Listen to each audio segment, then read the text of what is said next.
anak-anak kita, atau kalau kami menyebutnya adik-adik kita yang sedang belajar di sisi IT FTUI, yang sedang kuliah sambil kuliah di PNJ ataupun di AEU, untuk mencapai tujuan kita bersama menyekolahkan mereka.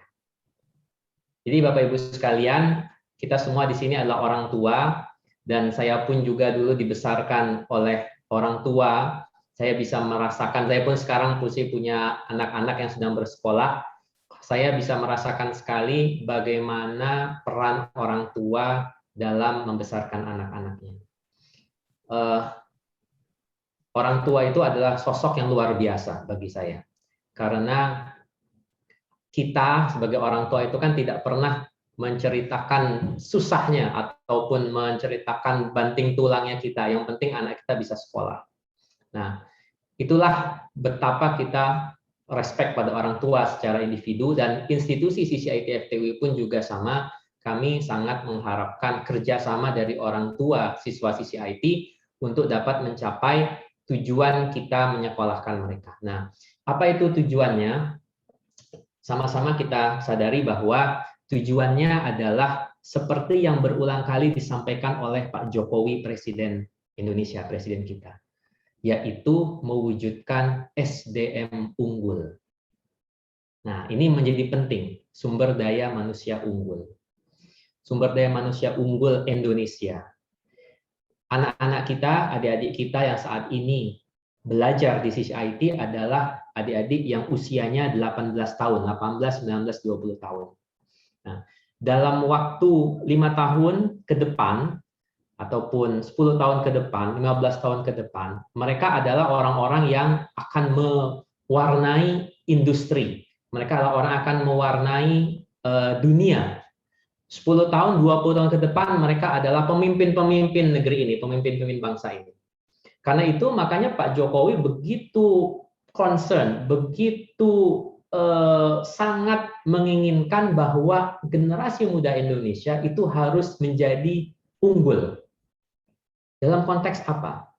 Agar kita, bangsa kita ini tidak hanya menjadi orang yang konsumtif atau orang yang hanya bisanya itu membeli. Nah, ini ide besarnya. Jangan kita cuma bisa beli. Kita harus bisa menjual.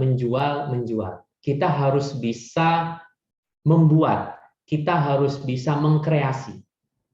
Nah, itulah makanya sisi IT dibuat. Sisi IT menjadi tempat bagi anak-anak Bapak Ibu sekalian agar mereka bisa menjadi SDM unggul yang nantinya itu menjadi seorang pembuat teknologi. Itu poin utamanya. Pembuat teknologi. Kita tidak mendidik anak-anak ibu untuk menjadi user, dalam arti kata misalnya kita punya Gojek nih di HP kita sekarang semua ada Gojek kan, Gojek. Kita pengen anak-anak ibu bapak ini menjadi pembuat Gojek. Ya, pembuat Gojek, pembuat aplikasi seperti itu. Kita punya Tokopedia. Kami pengen anak-anak Bapak Ibu bukan jadi sekedar membeli belanja di Tokopedia. Tapi bagaimana bisa produksi, bisa mewarnai, bisa menjual, bisa mengkreasi, syukur-syukur bisa membuat seperti Tokopedia. Ya. Tentu generasi sekarang beda dengan generasi kita dulu. Kalau kita dulu mungkin main game Atari, Nintendo begitu ya. Kalau sekarang kan mainnya game itu di HP, Mobile Legends segala macam. Nah, kami tidak ingin adik-adik kita, anak kita itu cuma sekedar main game. Mereka harus bisa menjadi orang yang membuat game. Nah, ini sudut pandang kita. Nah, karena itulah anak-anak yang belajar di sisi IT, kami orientasikan mereka untuk menjadi generasi yang siap bekerja. Siap bekerja. Jadi poin utamanya itu. Kita pengen anak-anak kita itu siap kerja. Dan sisi IT alhamdulillah selama 19 tahun kita berdiri, alumni-alumni kita semua itu memang bekerja. Poin utamanya bekerja. Kemarin kita baru menyelenggarakan convocation ceremony, kelulusan, Bapak Ibu bisa lihat di YouTube ya. di YouTube itu sudah di-sharekan dari awal, udah di YouTube CCIT itu ada. Kita mengundang salah satunya adalah alumni kita yang bekerja sebagai software developer di salah satu unicorn Indonesia, kalau saya boleh sebut merek mungkin ya, di Traveloka. Ya. Kemudian ada yang sekarang menjadi salah satu founder daripada cryptocurrency, sebuah teknologi yang kalau Bapak Ibu mungkin familiar ya, Bitcoin ya, pernah dengar ya Bitcoin ya? Bitcoin ya. Nah, Bitcoin. Nah, itu kan dasar teknologinya adalah sebenarnya teknologi kripto. Nah, itu salah satu alumni menjadi founder seperti itu. Nah, poin utamanya adalah kita pengen anak-anak kita atau adik-adik kita ini yang kuliah yang belajar di CCIT ini menjadi seperti mereka yang memang masuk ke dunia kerja, dunia industri. Kita ingin mereka itu menjadi tenaga kerja yang unggul, tenaga kerja yang kreatif, yang siap pakai di industri. Jadi bahkan saya selalu sampaikan, kalau masuk CCIT, Anda harus berpikir memang lulus kerja. Seperti itu, lulus kerja. Kalau nanti mereka ingin melanjutkan S1, ya dalam arti S1 sampai S2, nggak masalah, tapi sambil bekerja. Karena emang kita meng-create generasi yang siap kerja. Itu poin utamanya. Nah,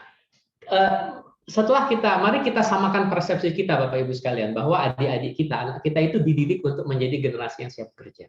Pak Jokowi saja kan di kabinet pernah saya bilang kerja kan, generasi kerja. Karena emang kerja ini penting.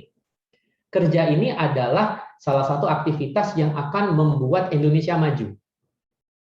Jadi lawan dari kerja itu, kalau anak-anak sekarang menyebutnya apa? Rebahan ya. Ya Bapak Ibu tahu kan, generasi rebahan gitu, rebah aja, tiduran aja gitu kan, atau mager gitu. Oh, itu kita paling nggak mau tuh, mager. Kita tidak mau mendidik anak kita menjadi generasi mager, generasi kaum rebahan. Kita ingin mendidik mereka menjadi generasi yang siap kerja, aktif, dinamis, dan semangat. Nah, untuk itulah Bapak Ibu sekalian, anak-anak atau anak-anak kita yang kita sekarang hadapi ini, yang kita sekarang generasi mereka adalah generasi yang sangat berbeda dengan generasi kita dulu. Anak-anak sekarang ini adalah anak-anak yang boleh dibilang bukan lagi milenial, seperti generasi Z, sudah generasi Z. Ciri generasi Z ini nomor satu pasti lebih pintar, lebih cerdas. Kenapa? Dari lahir sudah megang HP, Bapak Ibu sekalian. Ya, saya tuh megang HP aja kuliah, tahu internet ya zaman kuliah, tahu chatting ya pas kerja, kerja pas chatting, taunya email ya pas malah pas kuliah S2 taunya ada email. Kalau mereka dari SD sudah tahu ada YouTube, sudah tahu ada Facebook, sudah tahu email, itu mereka sudah sangat familiar dengan teknologi. Ya, maka mereka adalah generasi yang familiar dengan teknologi. Yang kedua, mereka adalah generasi yang visual. Mereka adalah generasi yang ingin melihat segala sesuatu itu dengan harus bisa dilihat. Makanya kita nggak bisa lagi ngajarin teori, Bapak Ibu sekalian. Kalau teori mah udah banyak kata anak-anak kita, gampang teori itu. Jadi pelajaran yang harus diajarkan di kampus-kampus, di tempat pendidikan, itu kalau kita cuma ngajarin teori itu akan ditolak oleh mereka. Nggak bisa. Sekarang ini seperti kita ngajarin anak itu berenang. Teori berenang itu ada, tapi kalau cuma ngajarin teori berenang nggak akan bisa berenang. Sekarang harus diajak anak itu nyemplung berenang baru bisa. Nah, sama seperti CCIT. CCIT tidak mengajarkan teori, kita mengajarkan praktek. Karena itulah kita yakin bahwa setelah lulus dari CCIT mereka menjadi generasi yang siap kerja. Nah, Bapak Ibu sekalian, untuk bisa membentuk generasi seperti itu, ada dua hal yang harus kita kerjasamakan antara CCIT dan orang tua. Yang pertama adalah mengenai pembelajaran. Yang kedua mengenai motivasi. Nah, ini penting banget, motivasi. Kita lihat satu persatu. Yang pertama pembelajaran. Bapak Ibu sekalian, kami berterima kasih atas kepercayaan menitipkan anak-anak Bapak Ibu ke CCIT. Setelah saya memberi sambutan, nanti mengenai konsep pembelajaran, nanti Pak Riza Iqbal akan menjelaskan secara lebih detail. Percayalah bahwa proses pembelajaran di sisi IT adalah proses yang sudah kami rangkai, kami ramu, dan kami desain sehingga bisa menyiapkan adik-adik ini untuk siap kerja. Karena apa? Kami hanya porsi prakteknya 10%. 90%, porsi teorinya 10%, 90%-nya praktek. Ya. Lalu ada pertanyaan, bagaimana kalau misalnya dengan pandemi ini? Pandemi ini kan nggak bisa ketemu langsung. Nah, meskipun dengan melalui media Zoom atau melalui media online, kami juga sudah mendesain model pembelajarannya sehingga anak-anak kita itu tetap bisa mengikuti praktek dari rumah dengan via Zoom dan mereka mengetikkan cara membuat program, cara membuat teknologi. Ya.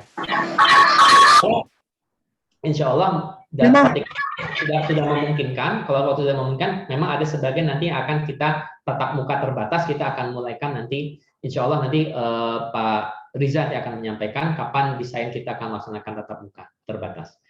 Tetapi percayalah bahwa untuk mode pembelajaran itu semua sudah kita desain sedemikian rupa sehingga insya Allah akan bisa mendukung adik-adik kita untuk bisa siap kerja. Nah, problem kita adalah poin kedua. Nah, ini yang justru yang sangat penting yang kami ingin bekerja sama dengan Bapak Ibu sekalian, yaitu adalah motivasi. Nah, Bapak Ibu sekalian, belajar untuk menjadi seorang ahli, menjadi seorang yang siap kerja, itu tidak cukup hanya mengandalkan otak. Nah, ini otak. Ya. Tapi butuh semangat, butuh motivasi. Nah, motivasi ini yang kami inginkan, kita bekerja sama, mari kita sama-sama pantau anak-anak kita, mari kita sama-sama pacu semangat mereka untuk mau belajar. Poinnya di situ. Ya. Poinnya generasi Z yang kita hadapi sekarang adalah generasi yang butuh pantauan kita, butuh dorongan kita, butuh motivasi kita. Nah, ya, butuh motivasi kita untuk memacu mereka. Kamu harus belajar, kamu harus kerjakan PR, kamu harus kerjakan tugas. Ya, ya. Dan kita harus beri mereka semangat. Ya. Kamu harus belajar, kamu belajar di sini untuk siap kerja. Ya. Belajar di sisi IT itu nggak mudah Bapak Ibu sekalian. Ya. Mungkin bisa ditanyakan kalau ada kakak kelas atau siapa. Hampir berapa kali sewaktu itu ada proyek Bapak Ibu. Proyek mengerjakan tugas. Ya. Kita bukan tipe yang dikasih buku, baca buku, lalu habis itu nanti ujian, nggak gitu. Tapi kita tugas. Kalau bahasa kita project. Mereka harus ngetik, mereka harus membuat project itu. Nah, kalau anak yang nggak punya motivasi atau nggak punya kemauan, itu akan menjadi beban bagi mereka. Tapi kalau mereka ada motivasi, ada semangat, ada dorongan, mereka akan aktif. Nah, disinilah poin kita. Mari kita beri semangat kepada anak-anak kita agar mereka aktif belajar. Aktif belajar, aktif mengerjakan tugas, dan yang terpenting ujung-ujungnya mereka harus punya passion atau punya kemauan atau punya kemampuan. Ya, teknologi itu kalau nggak ada passion, nggak ada kemauan, nggak ada kemampuan, itu nggak ada semangat. Nanti saya ekstrem bilang kalau misalnya ke adik-adik, kalian ini jangan ngabisin uang orang tua sudah bayar mahal ini gitu kan.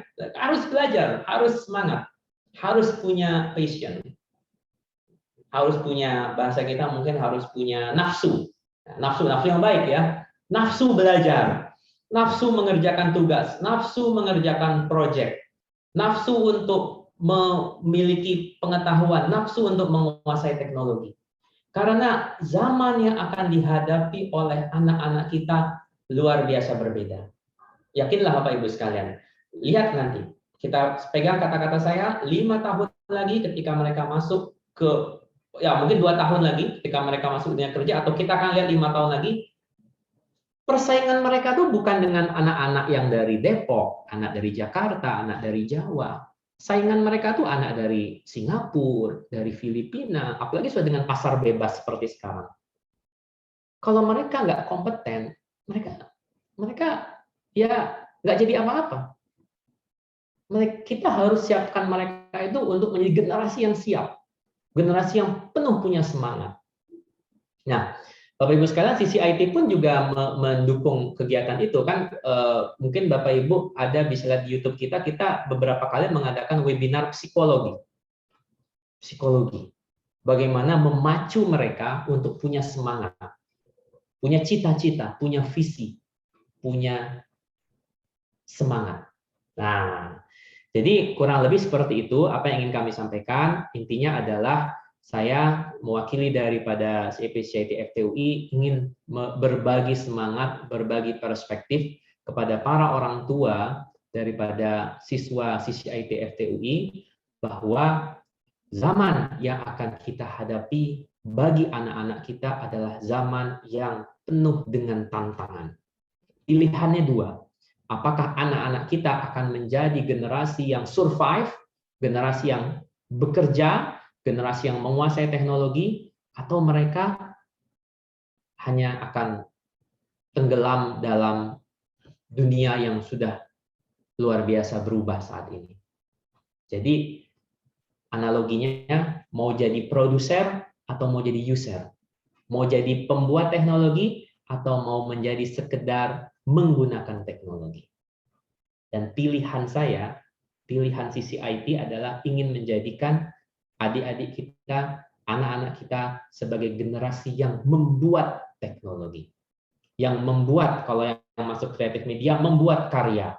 Bukan menjadi, ada orang tua yang masuk digital kreatif media ya, bukan menjadi penonton Upin Ipin. Saya selalu bilang, itu kan analoginya kan kartun Upin Ipin. Tidak, saya tidak ingin anak-anak kita sekedar menjadi penonton, tapi jadilah yang membuat film animasi seperti Upin dan Ipin. Bukan sekedar menjadi yang memakai Gojek, tapi jadilah orang yang membuat aplikasi seperti Gojek. Karena orang yang membuat adalah orang yang bekerja di industri, dan itulah adalah industri. Ya, baik, itu saja pengantar dari saya. Mohon maaf, saya sekedar berbagi semangat dan berbagi motivasi. Intinya, mari kita sama Bapak Ibu sekalian bekerja sama-sama memantau anak-anak kita, adik-adik kita, ya, agar mereka benar-benar belajar bersungguh-sungguh di sisi IT. 2 tahun di sisi IT, 4 tahun di Asia University atau di PNJ atau di kampus-kampus kita yang lain. Tetapi setelah program 2 tahun di sisi IT ini, mereka menjadi generasi yang siap kerja, bisa bekerja sambil terus meneruskan kuliahnya, ataupun menjadi seorang pembuat startup, tapi intinya mereka menjadi generasi yang siap untuk masuk ke industri. Itu saja, terima kasih. Assalamualaikum warahmatullahi wabarakatuh. Waalaikumsalam warahmatullahi Waalaikumsalam warahmatullahi wabarakatuh. Terima kasih kepada Pak Surya atas penjelasannya yang sangat memotivasi ya Pak ya, bagi Bapak Ibu sekalian, agar kita sama-sama menjaga siswa-siswi, putra-putri kita semua untuk tetap terjaga motivasinya Pak, belajar di sisi IT walaupun masih dalam pembelajaran online saat ini. Nah, untuk agenda selanjutnya yaitu penyampaian proses pembelajaran di CIP CCIT FTUI akan disampaikan langsung oleh Bapak Manajer Pendidikan CIP CCIT FTUI, yaitu kepada Bapak Riza. Dipersilahkan Pak, waktu dan tempat. Terima kasih Mbak Cindy. Mohon izin Bapak Ibu sekalian untuk share screen.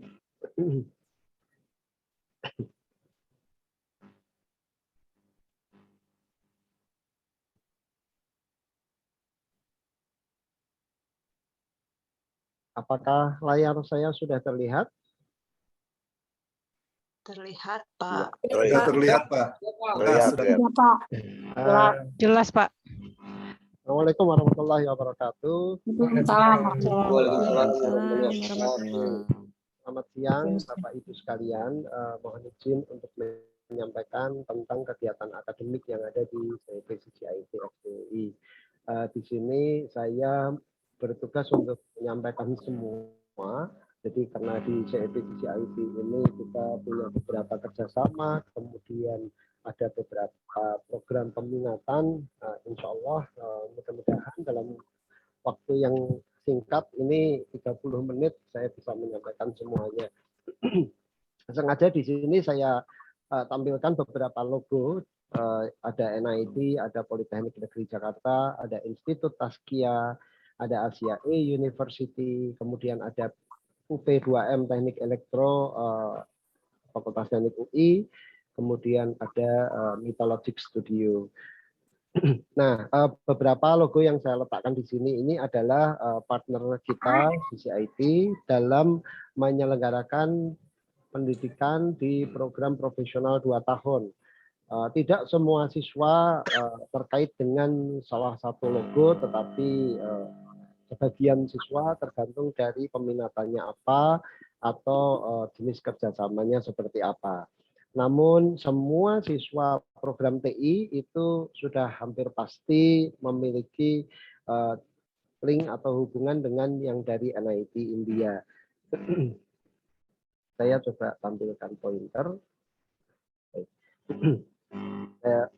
Kemudian di sini ada Mythologic Studio. Mythologic Studio ini adalah salah satu studio di mana kita bekerja sama untuk menyelenggarakan pendidikan di program digital kreatif media.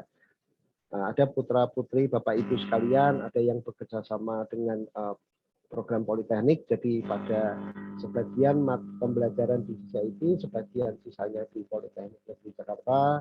Ada pula yang sudah menempuh pendidikan selama 2 tahun di Institut Taskia, kemudian 2 tahun berikutnya di CEP CCIP FTUI. Ada juga yang ketika belajar saat ini di semester 1, selain belajar di CEP CCIP, tapi juga menempuh pendidikan di Asia E University. Ada pula untuk program Network Administrator Professional itu di semester 1 dan 2 belajar di CEP CCIP FTUI, di semester 3 akan belajar di Teknik Elektro, kemudian kembali lagi ke CCIP di semester 4 hingga selesai belajar. Saya akan langsung mulai menyampaikan, jadi ini hanya cerita sejarah singkat gitu ya, tentang perkembangan kurikulum di CCIP. Jadi kami alhamdulillah selalu rutin mengupdate kurikulum kami karena sesuai dengan amanah dari Pak Direktur CCIP yaitu Pak Surya, supaya alumni kita bisa benar-benar mengikuti perkembangan teknologi dan bisa comply atau sesuai dengan kebutuhan industri. Jadi kita berdiri di tahun 2002 ya, saat itu ini dari NIT menggunakan features kurikulum, kemudian tahun 2007, 2010, 2012 hingga 2017 dan terakhir adalah 2018. Jadi saat ini kita untuk materi yang sifatnya teknologi informasi itu kita masih menggunakan kurikulum tahun 2018. Sesungguhnya seharusnya tahun ini kita sudah ganti, tetapi karena pandemi sehingga kita tidak memiliki cukup waktu untuk melakukan workshop dan komunikasi dengan para profesional, sehingga kita tunda di tahun depan akan kita lakukan update terhadap kurikulum kami. Nah,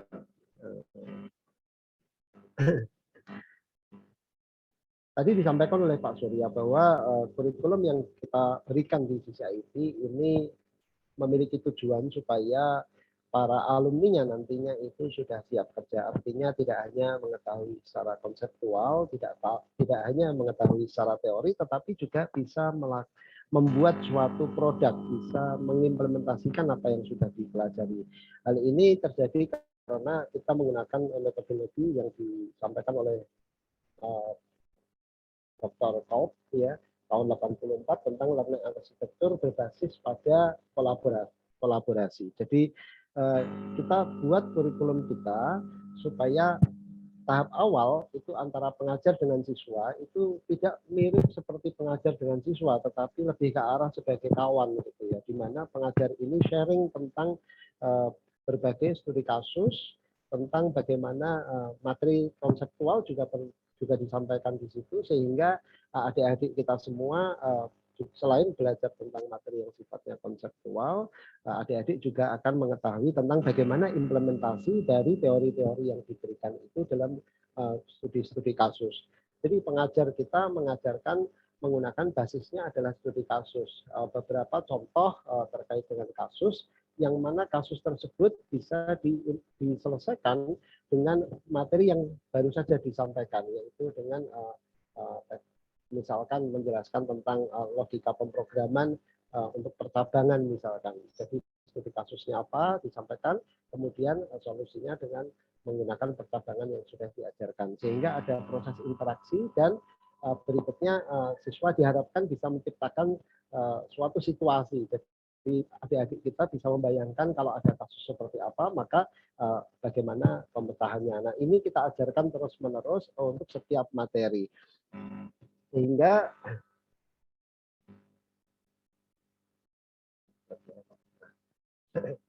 jadi tahap awal adalah adanya studi kasus, kemudian kita konstruksi materi yang sifatnya teori, selanjutnya dari pengajar ini memberikan contoh studi kasus, sharing pengalaman, karena kebetulan pengajar kami pernah mengalami sebagai seorang programmer, atau kalau contoh saya sendiri, saya 7 tahun menjadi technical support, jadi network administrator juga. Nah, kemudian ada juga yang di bidang IoT, implementer Internet of Things, ada juga. Nah, jadi kita sharing pengalaman di situ.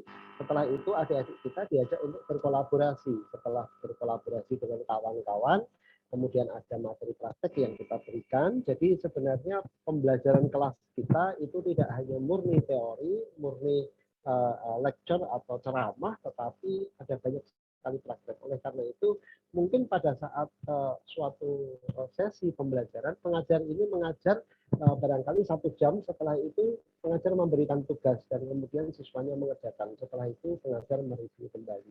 Nah, jadi kombinasi antara materi teori, latihan dan praktek diberikan secara terus-menerus untuk setiap sesi pembelajaran.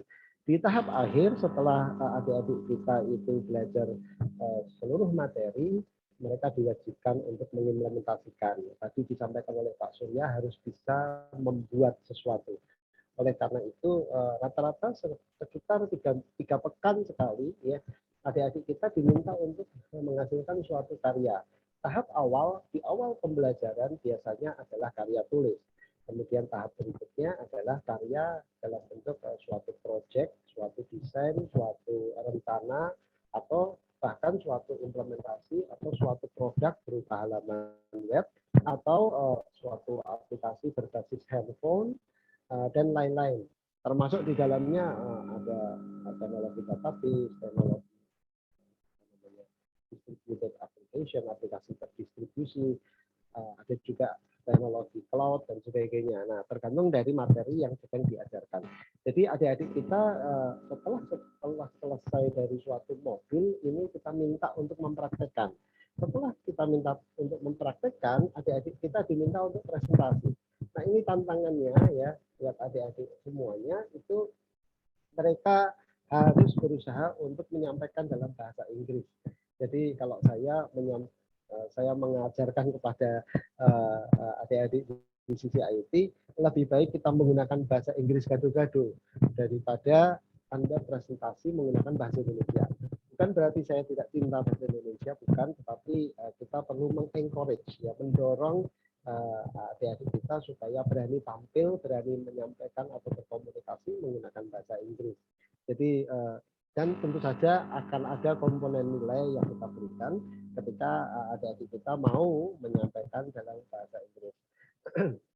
Nah, untuk materi pelajaran ini secara umum saja, ada materi dasar, database, integrated programming, dasar OS dan sebagainya, termasuk di dalamnya personal productivity tools.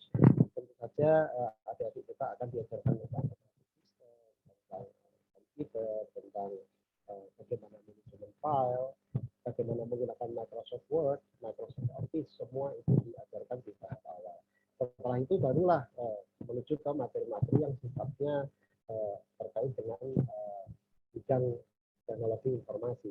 Ada dari misalkan server configuration untuk siswa network administrator, kemudian ada aplikasi berbasis Windows, kemudian ada web application, mobile application, terus aplikasi berbasis terdistribusi, ada data analitik untuk adik-adik yang memilih pendidikan di program teknologi informasi ekonomi syariah, kemudian untuk software engineering maupun web development, dan IoT itu di situ ada cloud-based application development. Nah, dari beberapa materi yang sifatnya disciplinary tersebut akan ada beberapa hal yang kita tambahkan, yaitu tentang collaborative software development, pengembangan perangkat lunak secara berkolaborasi ya. Terus kemudian ada software development life cycle, ada software quality assurance terkait dengan software testing juga ada, dan yang tidak kalah penting yaitu information system security dan testing. Nah, jadi materi-materi tersebut kita berikan selama kurun waktu 2 tahun. Oleh karena itu mungkin bila dibandingkan dengan program pendidikan yang akademis S1 misalkan, selama 2 tahun pertama mungkin masih materi yang sifatnya baru mempelajari tentang aplikasi berbasis web.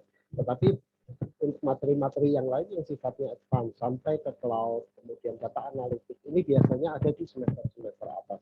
Sedangkan kita hanya dalam 2 tahun, kita memang dipaksa untuk mengkompres ya, supaya dalam kurun waktu 2 tahun siswa ini, kalau misalkan dahulu ada satu alumni kami, ketika di awal itu dia pegang mouse saja masih bingung gitu ya.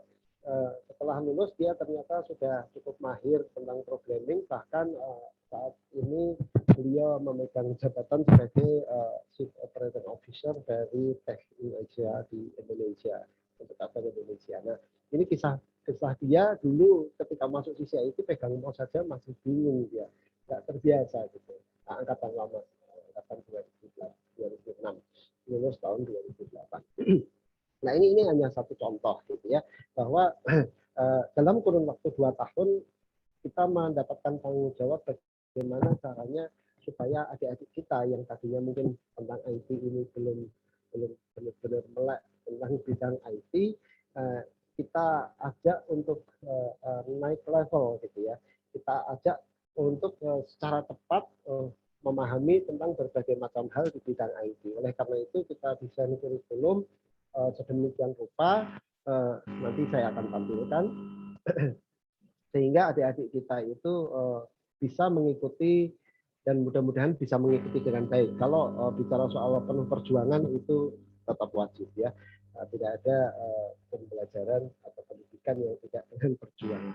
Nah, di program pendidikan teknologi informasi CCIT terdapat 5 bidang ya. Yang pertama yaitu peminatan software engineering, fokus pada pengembangan perangkat lunak, kemudian web development, fokus pada pengembangan web, kemudian ada internet based system automation, ini untuk yang IoT. Jadi kalau ada ibu sekalian itu menyukai tertarik dengan sistem otomasi, maka bisa masuk ke peminatan ini. Kemudian ada juga yang memang dari awal sudah menyukai tentang jaringan, konfigurasi server, konfigurasi jaringan, kemudian ada unsur pengamanan, hardening system, kemudian security juga ada di situ, penetration testing, sedikit-sedikit bukan belajar menghack tapi mencari kelemahan sistem ya, mencari kelemahan sistem. Nah, ini biasanya tertarik ke yang nomor 4. Kemudian ada yang memang Pak Riza, mohon maaf Bapak. Ya. Suaranya, untuk volume suaranya bisa lebih diperkeras tidak ya Pak? Maksimal ini. Iya. Saya dengan suara yang lebih keras ya. Kemudian untuk ya, terima kasih. Ekonomi syariah, ada materi yang berbau ekonomi, ada juga materi yang berbau IT. Nah, IT-nya ini terkait dengan ekonomi kita arahkan untuk belajar tentang data analitik ya. Di situ adik-adik kita akan belajar tentang melakukan analisis terhadap pasar, kemudian melakukan analisis terhadap data penjualan, terhadap data-data statistik. Nah, kita arahnya ke situ. Dan satu lagi yang agak berbeda yaitu digital creative media. Ini bidangnya memang agak-agak berbeda, bukan IT ya. Oleh karena itu kita bersama-sama dengan Mythologic Studio kita bekerja sama untuk mengembangkan kurikulum di bidang multimedia dengan nama Digital Creative Media. Nah, program DCM ini memiliki track selama kurang lebih 1 tahun full belajar di sisi IT, kemudian di semester 3 itu kombinasi antara sisi IT dengan di studio, dan semester 4-nya full di studio.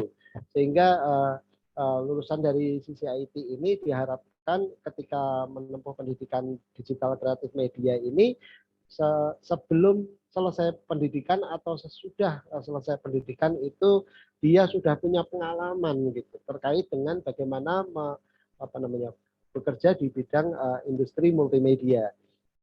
Biasanya diajarkan atau diajak untuk mendesain karakter.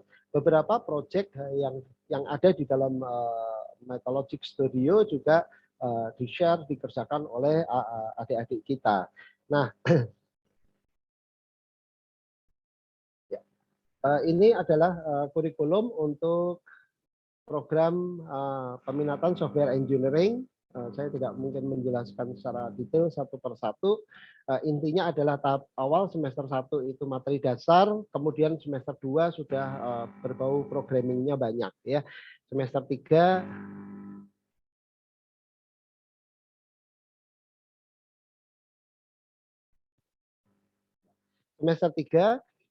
itu lanjut dengan programming, tetapi kali ini tahapannya sudah berbeda, yaitu ada project management, kemudian ada collaborative development, ada software testing, ya. Jadi terus kemudian ada juga materi yang sifatnya distributed application di situ. Ini terus kemudian semester 4-nya meningkat lagi dengan cloud computing dan ada materi security concept. Kemudian untuk web development tahap awal sama, tahap 2 sama, kemudian tahap 3-nya agak berbeda ya. Ini menggunakan teknologi database yang berbeda, kemudian beberapa teknologi dipelajari, tetapi fokusnya adalah tentang pengembangan web. Sehingga adik-adik yang nanti belajar di web development ini lebih fokus ke pengembangan web ya. Mohon maaf saya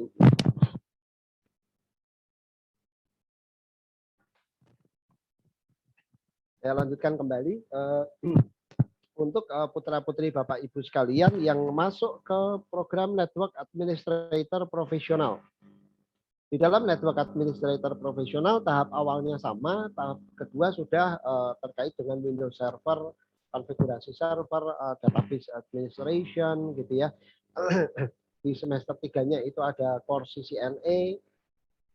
Kemudian semester 4-nya lebih ke konfigurasi server Linux, kemudian network monitoring, keamanan sistem dan sebagainya. Nah, jadi ini memang terkait dengan infrastruktur, jadi diharapkan si putra-putri Bapak Ibu sekalian jika masuk ke Network Administrator Profesional setelah selesai itu memiliki kemampuan untuk menjadi seorang Network Administrator, sekaligus mengetahui tentang bagaimana mengkonfigurasi server, hardening, menguatkan server ya, dan mengetahui tentang bagaimana teknik-teknik penetration testing, melakukan testing terhadap server, ya kurang lebihnya terkait dengan unsur keamanan di situ. Nah, kemudian ada peminatan untuk Internet Based System Automation. Internet Based System Automation ini namanya memang kita buat seperti itu supaya tidak tidak langsung to the point IoT gitu ya. Nah, mungkin Bapak Ibu sekalian dan adik-adik sekalian itu sudah mengetahui tentang teknologi IoT. Nah, ini kurikulum yang memang kita desain untuk pengembangan sistem berbasis pada IoT. Jadi selain programming, ada jaringan, kemudian ada tentang hal-hal yang sifatnya teknis, yaitu komponen-komponen ya. Jadi akan belajar tentang sensor, belajar tentang merangkai sensor, gitu. Terus setelah itu juga belajar tentang bagaimana menyimpan data hasil sensing ke dalam cloud, ya. Setelah disimpan ke dalam cloud, maka putra-putri Bapak Ibu sekalian diajak untuk membuat suatu perangkat antarmuka, aplikasi antarmuka bisa berbasis handphone maupun web untuk mengambil data atau menampilkan data hasil sensing yang ada di dalam cloud tersebut. Kemudian ada program teknologi ekonomi informasi ekonomi syariah. Nah, ini kita fokuskan kepada data analitik sehingga mulai dari semester pertama ada materi statistik, ya. Tetap ada materi yang sifatnya ekonomi, ada financial, akuntansi, tetap ada. Kemudian maaf, ini tampaknya hilang ini semester 3-4-nya. Enggak apa-apa. Semester 2-nya itu terkait dengan ada unsur data analitiknya di situ, sudah belajar tentang R programming, pemrograman yang memang saat ini sedang tren untuk belajar analisis statistik, ya. Terus kemudian semester 3-nya masih lanjut dengan ini saya ceritakan saja, semester 3 masih lanjut dengan menggunakan R programming. Terus di semester 4-nya itu beralih menggunakan Python programming. Python programming itu juga bahasa pemrograman yang saat ini juga sedang top, ya. Jadi kalau kita searching di internet itu top programming, top language, top bahasa pemrograman yang top saat ini, maka akan muncul ada R, ada bahasa pemrograman R, kemudian ada bahasa pemrograman Python, ya, ada Java, ada dan sebagainya. Jadi kita memang mendesain kurikulum kita supaya mengikuti perkembangan saat ini. Jadi yang top kita masukkan, gitu. Terus kemudian berikutnya untuk digital kreatif multimedia atau digital kreatif media ini beberapa materi sifatnya selain literasi, kita ajak mereka untuk berpikir secara lebih internasional, ya, karena ini agak berbau berbau seni, gitu ya. Jadi kecenderungannya harus berpikirnya secara komprehensif, lebih ke humanity, ya.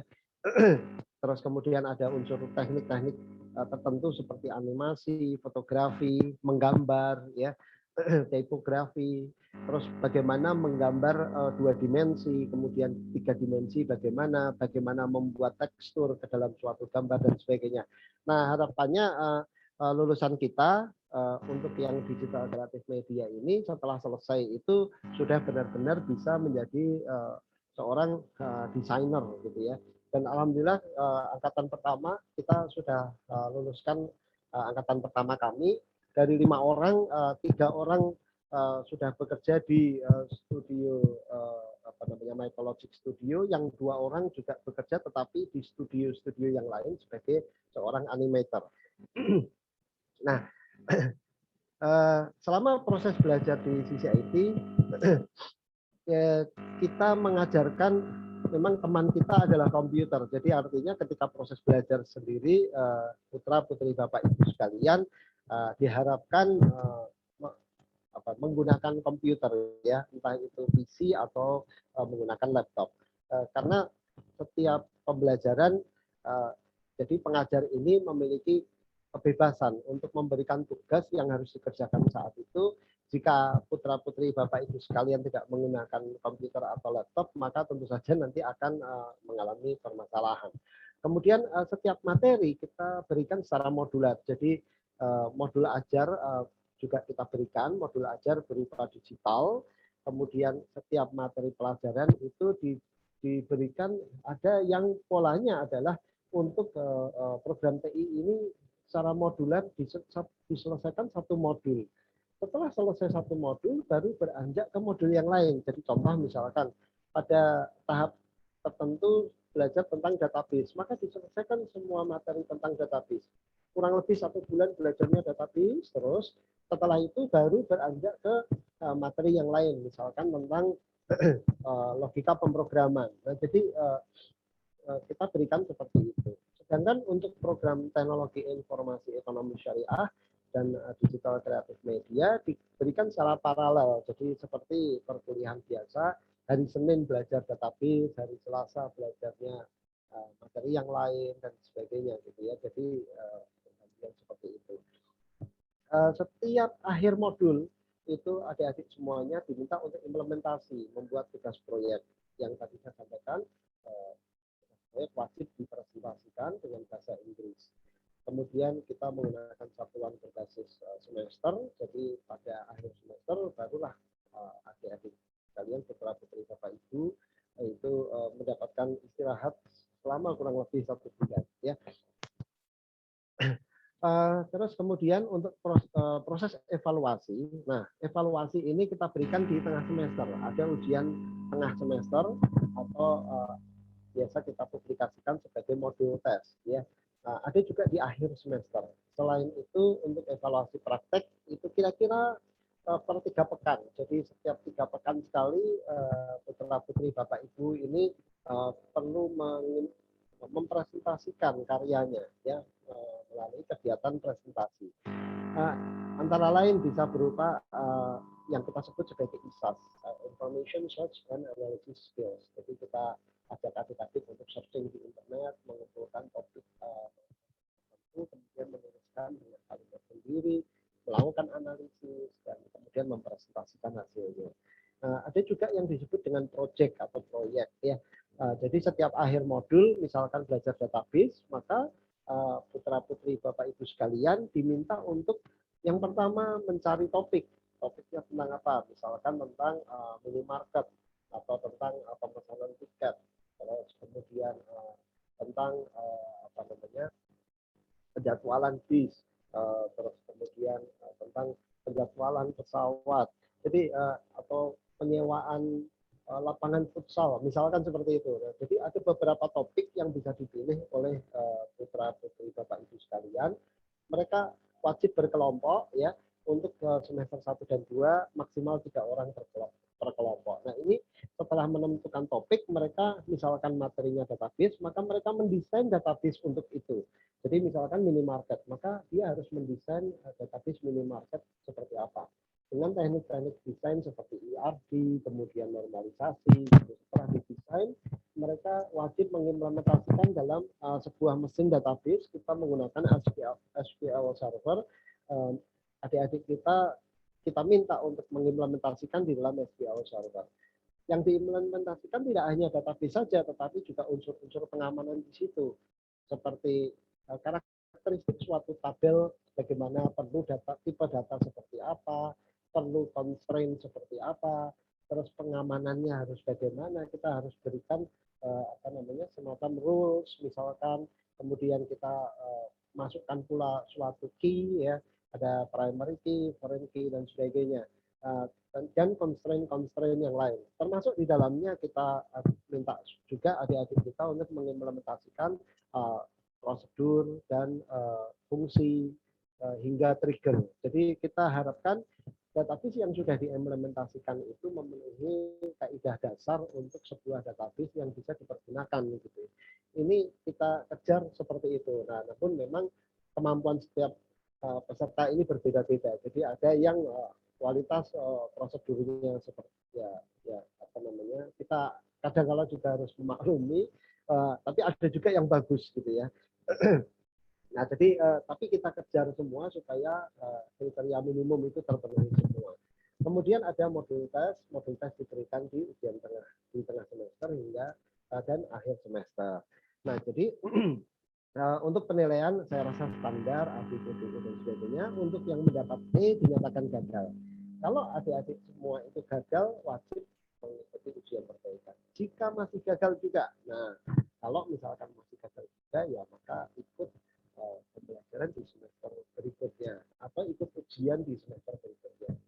Biasanya kita tidak berikan biaya ya, jadi silahkan mendaftar. Biasanya bagian akademik akan mempublikasikan nanti putra-putri Bapak Ibu sekalian ini di jaringan komunikasi dengan siswa, siapa saja yang masih belum memenuhi standar minimum kelulusan untuk mata ajar tertentu. Terus kemudian putra-putri Bapak Ibu sekalian dipersilakan untuk mendaftar dan kemudian mendaftar ke bagian akademik dan melaksanakan ujian. Nah, namun jika masih ternyata setelah 2 tahun masih punya utang, biasanya kami memberikan sesi khusus untuk ujian perbaikan. Ya.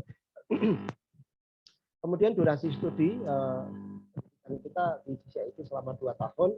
Jika kerjasama dengan Politeknik Negeri Jakarta, maka setelah 2 tahun menempuh seluruh materi di Politeknik Negeri Jakarta hingga selesai studi di Politeknik Negeri Jakarta. Untuk yang IU pun demikian. Untuk yang dengan Taskia, maka karena belajar di CCIT sudah semester 5, maka setelah selesai 2 tahun di CCIT biasanya tugas akhirnya bersama-sama.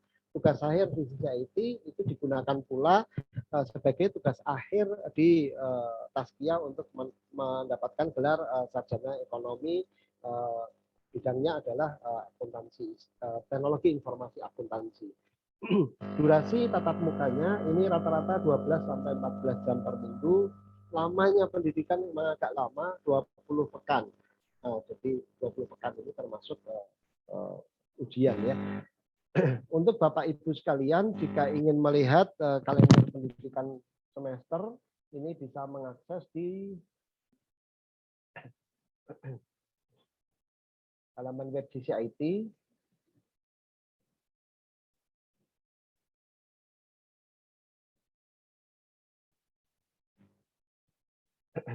Di halaman web CCIT, ada informasi kalender. Nah, ini saya coba tampilkan sedikit dan cerita sedikit di sini.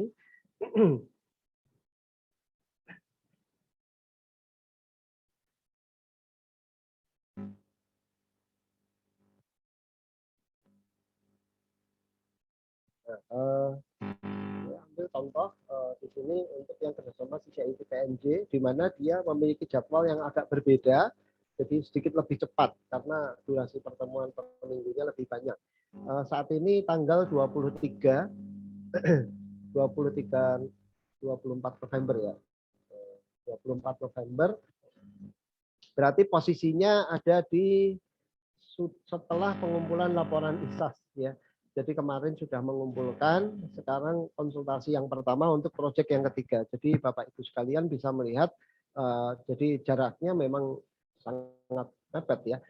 Setelah mereka ujian, kemudian tahap kedua mulai 22 November sudah presentasi, tanggal 9 Desember presentasi, kemudian di tanggal 7 Januari juga akan presentasi lagi ya. Jadi ini jaraknya sekitar 1 bulan, di mana jarak antara presentasi itu biasanya materi tetap berjalan ya. Jadi materi jalan terus, selesai modul pengajar biasanya langsung memberikan menyarankan kepada siswa untuk melakukan konsultasi, pengajuan judul, tema, dan sebagainya.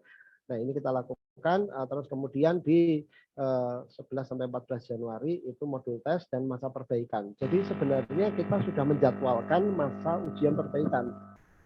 Namun ada kalanya siswa setelah mengikuti ujian ternyata gagal, kemudian ujian perbaikan kok masih gagal, maka harus mengikuti ujian perbaikan di semester berikutnya. Namun jika lancar, ada juga banyak juga ya, bukan cuma ada, tetapi banyak juga siswa yang ketika ujian ini sekali ujian langsung lulus ya.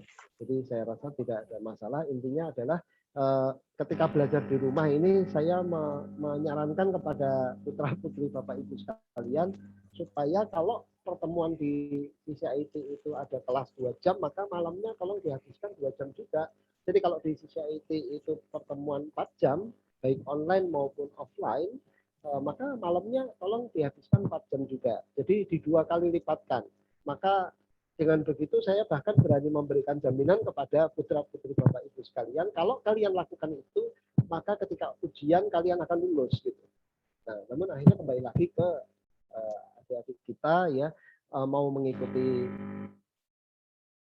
saran tersebut atau tidak, karena kadangkala godaan yang lain itu juga cukup banyak. Nah, ini adalah jadwal pembelajaran untuk tahap yang kedua. Jadi saya tadi contoh ke IPNJ, saya ambil contoh lagi ke IPNJ. Nah, ya di sini untuk teknologi informasi yang PNJ. Nah, untuk yang PNJ di sini belajarnya hari Senin, Selasa, Kamis, Jumat, masing-masing yang ini 4 jam, 2 jam, dan 4 jam, 4 jam. Nah, jadi total sekitar 14 jam. Jadi selama 14 jam per minggu ini belajar di CCIT untuk materi CCIT, sedangkan paginya adalah sesi untuk belajar PNJ dari pagi jam 8 hingga jam 12 ya. Jadi kita bergantian. Nah, nah jadi kepada adik-adik semua yang mengikuti pembelajaran, misalkan untuk yang kelas PNJ ini harus mengikuti jadwal tersebut. Ini jadwal sesungguhnya sama dengan jadwal ketika tatap muka ya, luring maupun daring atau offline maupun online. Nah, jadi selama kita selenggarakan online seperti sekarang ini ya tetap sesuai dengan jadwal tersebut. Nah, mudah-mudahan di 2 pekan lagi kita bisa selenggarakan untuk pembelajaran yang dengan tatap muka. Oke, ini untuk fasilitas, mohon maaf fotonya foto lama. Ya. Kemudian aktivitas di CCIT kita ada CCIT Student Association, ada CCIT Squad, ada namanya Android, namanya adalah Android Mobile Developer Community. Tetapi sesungguhnya yang dipelajari bukan cuma itu. Jadi ini komunitas. Seringkali kita mengirimkan anggota tim komunitas untuk mengikuti lomba. Ya. Jadi mohon disampaikan kepada putra-putri Bapak Ibu sekalian, kalau ada informasi lomba ingin ikut, tinggal kontak saja ke bagian akademik. Kita akan mendukung, kita akan mensupport, dukungan apapun yang bisa kita lakukan akan kita lakukan. Bila perlu dilakukan mentoring, maka kita akan selenggarakan mentoring. Jadi kita sangat mengharapkan adik-adik kita memiliki karya yang di level nasional maupun level dunia. Saat ini level tertinggi yang sudah dicapai adalah juara 2 di sebuah kompetisi pemrograman di Cina, di kotanya saya lupa ya. Di situ kita seharusnya kita kirim, tetapi ada permasalahan terkait visa, akhirnya tidak kita kirim, sehingga akhirnya adalah online. Padahal seharusnya kita sudah persiapkan semua supaya kita bisa mengirim tim ya, ada 3 orang, 2 orang siswa, 1 pengajar waktu itu. Nah, tapi alhamdulillah kita tetap berhasil dan mencapai juara 2. Ya. Terkait dengan pembelajaran tatap muka. Nah, kita sudah merencanakan karena sesuai dengan SK dari Pak Rektor UI bahwa mulai bulan November itu dipersilahkan. Dipersilahkan bukan berarti terus full, tetapi ada beberapa kriteria di mana kriteria tersebut klausul-klausulnya kita harus ikuti ya, dan kita rencanakan di sekitar tanggal 6 Desember. Kemarin kita juga mendapatkan informasi dari Pemkot Depok ya, bahwa untuk saat ini pemerintah Kota Depok itu menahan pelaksanaan pembelajaran tatap muka hingga tanggal 29 November. Oleh karena itu kita masih tunggu. Intinya adalah apa, Bapak Ibu sekalian, kita berada dalam sudut pandang yang sama bahwa kesehatan adalah nomor 1. Nah, oleh karena itu kita juga berusaha memastikan agar unsur kesehatan tidak kita abaikan. Jadi kalau misalkan dari Pemkot Depok belum mengizinkan atau memberikan arahan untuk dihentikan, maka kita akan hentikan. Nah, jadi informasi ini kita akan publikasikan, kita tunggu situasi dan kondisi. Demikian pula kalau misalkan dari Pak Rektor UI ada SK baru yang menyatakan harus dihentikan, maka kita akan hentikan. Nah, namun bila tidak ada, insya Allah tanggal 6 Desember akan kita laksanakan. Kita kombinasikan ya, di mana setiap siswa diperbolehkan. Jadi kita tidak wajibkan buat Bapak Ibu sekalian yang mungkin tinggal di luar kota dan putra atau putrinya itu juga di luar kota dan mengharapkan supaya tetap online, tidak masalah. Setiap pembelajaran di kelas nanti kita akan gunakan jadi dual mode ya, sebagian siswanya di rumah tetap di CCIT juga kita akan online streaming ya. Jadi tidak saya harap tidak ada masalah dengan itu. Tinggal harus ngikutin jadwal ya. Adik-adik semua tetap harus mengikuti jadwal baik online maupun offline. Terus kemudian setiap siswa wajib mengisi portal isian, kita sudah siapkan, nanti akan kami publikasikan kepada grup siswa ya. Kemudian wajib menyerahkan surat digital. Jadi kita sudah siapkan draft suratnya. Nanti putra putri Bapak Ibu sekalian tentu saja wajib meminta persetujuan dari Bapak Ibu sekalian terkait dengan pembelajaran tatap muka. Apabila Bapak Ibu sekalian menilai tidak perlu hadir gitu ya silahkan. Kami intinya adalah sesuai dengan kemauan masing-masing dan kesiapan masing-masing. Jadi kita tidak paksakan. Kemudian nanti siswa kita setiap datang di CCIT wajib melakukan scan ya untuk menggunakan kode peduli lindungi itu. Bila tidak memiliki aplikasinya boleh membuka aplikasi e-commerce ya seperti Tokopedia, Shopee itu sudah ada link di situ untuk peduli lindungi. Jadi tinggal gunakan, masukkan nama, nomor KTP, kemudian scan untuk check-in maupun check-out. Jadi ini harapannya tetap bisa dilakukan proses tracing. Mudah-mudahan dengan proses pembelajaran tatap muka yang kita selenggarakan tidak menjadi suatu suatu klaster baru yang mudah-mudahan ya. Oleh karena itu beberapa pengamanan sudah kita siapkan termasuk ruang kelas. Jadi kita gunakan ruang kelas agak besar ya. Ruang kelas kita sesungguhnya kecil, tetapi untuk pembelajaran tatap muka selama masa pandemi ini kita gunakan ruang kelas yang 2 hingga 3 kali lebih besar luasnya dan kapasitasnya kalau biasanya hanya 25 orang kita menjadi 15 orang. Jadi kita berjarak sesuai arahan Pak Rektor, jarak antar peserta harus sekurang-kurangnya 2 meter. Kita lakukan seperti itu gitu ya. Kita tata sedemikian rupa, kemudian hand sanitizer, kemudian pengecekan suhu, semua sudah kita persiapkan. Jadi harapan kita tidak menjadi nyumbang terhadap munculnya kluster baru, mudah-mudahan tidak terjadi. Namun jika suatu ketika pada saat proses pembelajaran tatap muka ini kita ketahui ada satu saja yang memberikan informasi positif kepada kami, nah kami juga butuh respon cepatnya juga.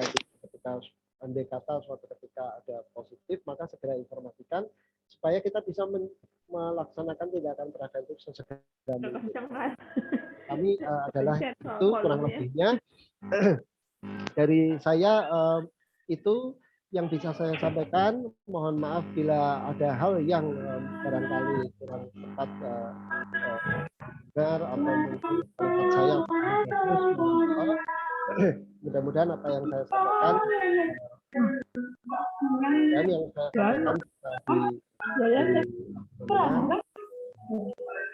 kami oleh adik-adik semua atau kemudian kami mohon bantuannya untuk membantu mengawasi ya, karena selama ini kan belajarnya online, membantu mengawasi adik-adik kita semua supaya aktif ikut kelas, hadir di kelas, dan ketika ada tugas tetap wajib mengerjakan tugas. Demikian dari saya. Jika ada pertanyaan nanti sesuai dengan jadwal kita akan buka beberapa pertanyaan di dalam sesi tanya jawab. Saya kembalikan ke Mbak Cindy. Mbak Cindy.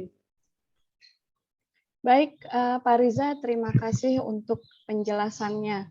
Mungkin akan saya rangkum sedikit ya Pak dari penjelasan yang tadi Pak Riza sampaikan, bahwa jadi terdapat 4 program studi di CCIT FTUI.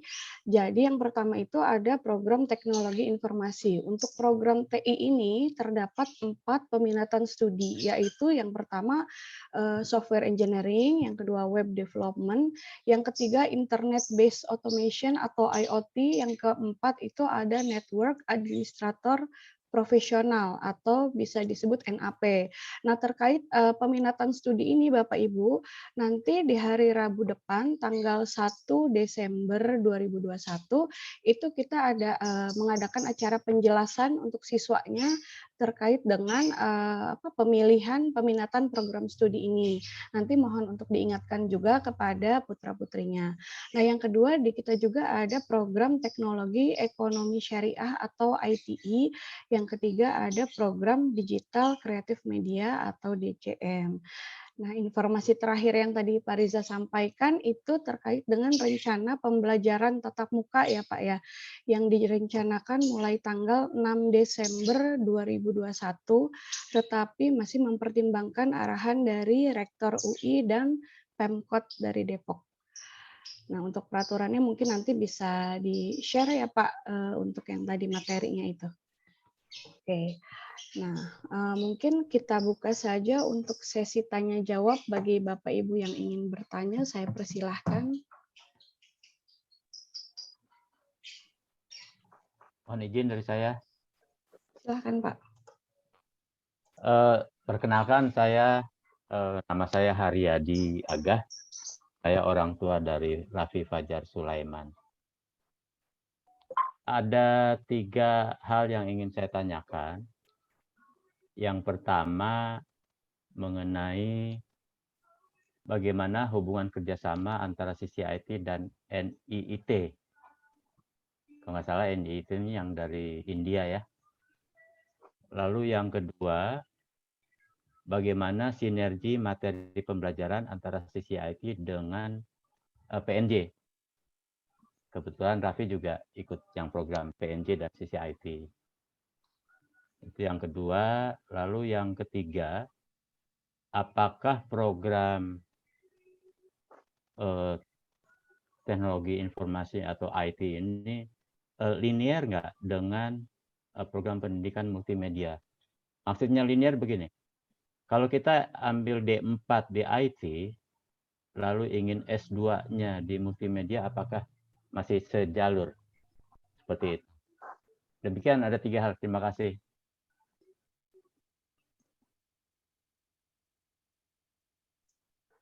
Mau dijawab langsung atau dikumpulkan dulu Pak Riza?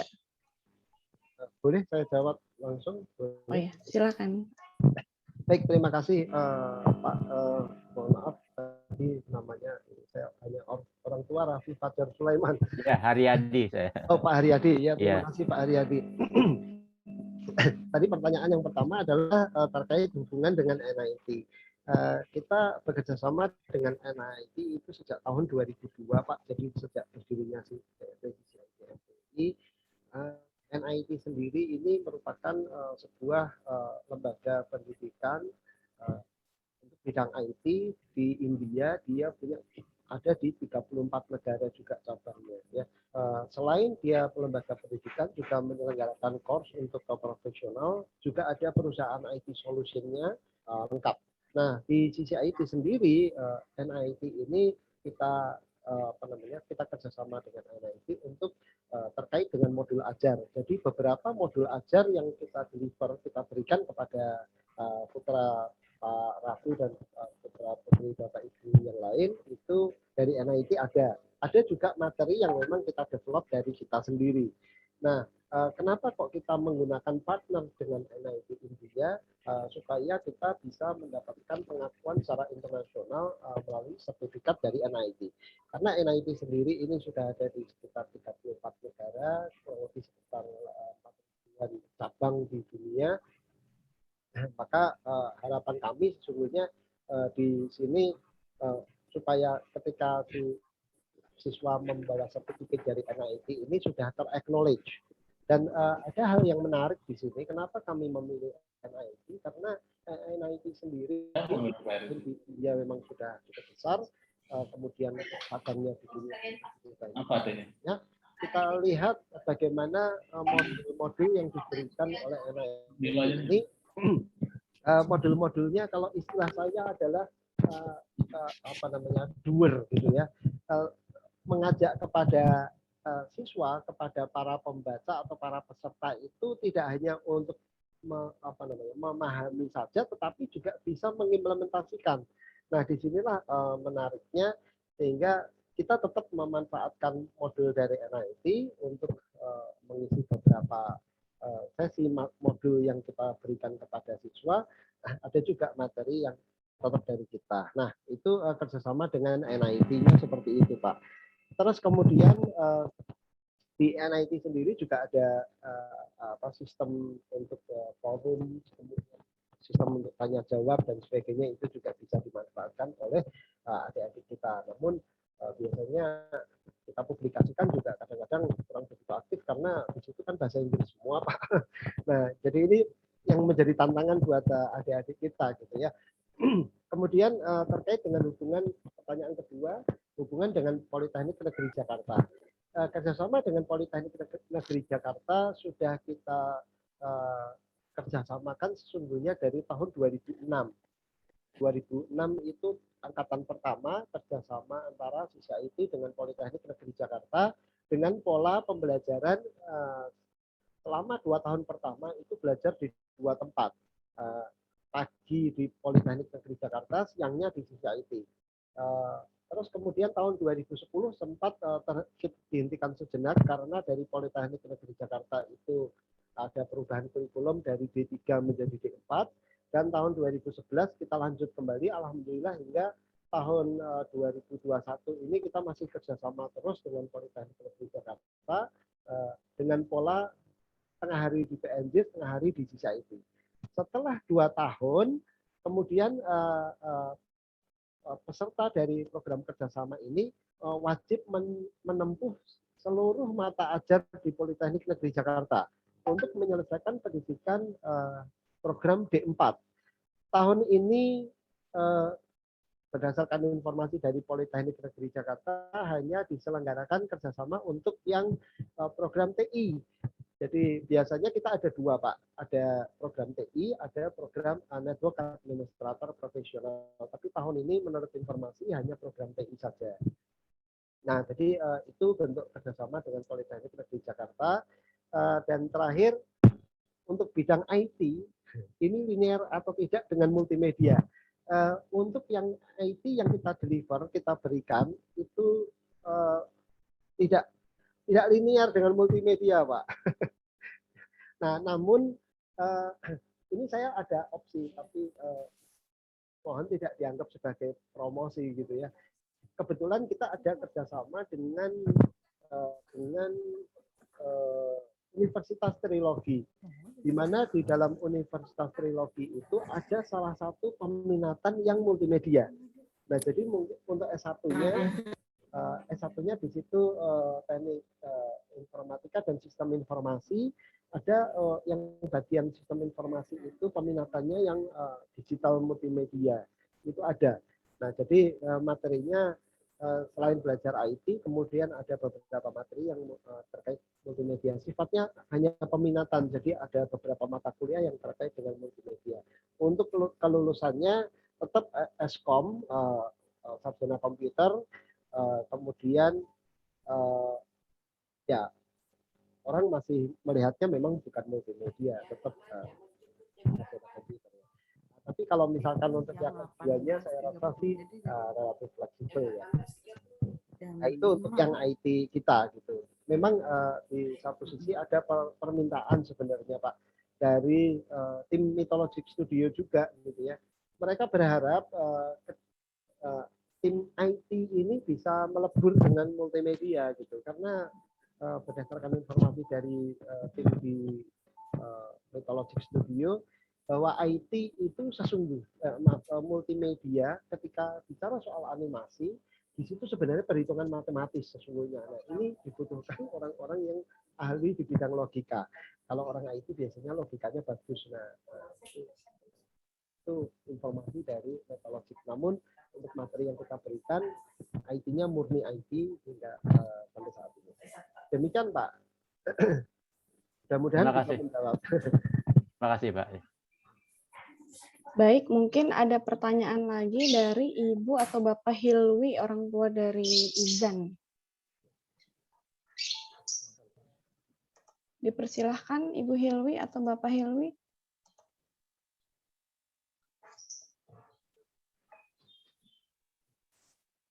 Ya, terima kasih.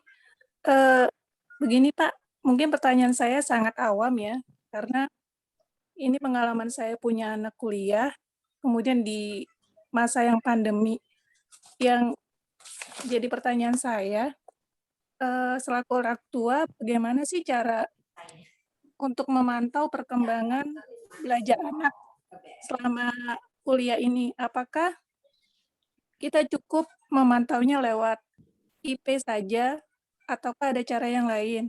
Terus yang kedua, terkait dengan fungsi orang tua untuk membantu pembelajaran dan memotivasi di rumah, memungkinkan tidak apabila orang tua diberikan informasi anaknya itu belum mengerjakan tugas apa aja gitu. Tujuannya sih supaya kita, khususnya ibu di rumah tuh bisa mengingatkan anaknya untuk, "Ini loh kamu ayo diselesaikan tugasnya," atau bisa memantau kira-kira punya permasalahan apa sih sehingga anak kami itu tidak bisa mengerjakan, tugasnya di kampus. Terus juga yang ketiga, ini harapan sih ya, kalau saya kan tidak terlalu paham ya tentang jurusan anak saya tuh di dia teknologi informasi. Kadang saya tuh pengennya tuh dia tuh jangan rebahan gitu, ikut kegiatan-kegiatan atau workshop yang terkait dengan program belajarnya. Cuman dia tuh ogah terus gitu. Mungkin karena saya tuh tidak paham jurusannya tuh apa, yang terhubung dengan jurusannya dia itu apa, jadi anaknya tuh menolak. Mungkin dari pihak pengajar, jika ada program-program yang bisa menunjang pembelajaran anak, lebih disarankan gitu loh Pak. Mungkin kalau pengajar yang memberikan saran tersebut bisa lebih anak ikuti gitu. Karena saya khawatir banget 2 tahun di rumah tuh saya lihat tuh rebahannya banyak banget gitu. Kadang saya lewat tuh, "Itu kuliah apa? Main game," gitu. Saya cuma bisa sampai itu aja sih gitu. Ya itu aja mungkin Pak. Terima kasih.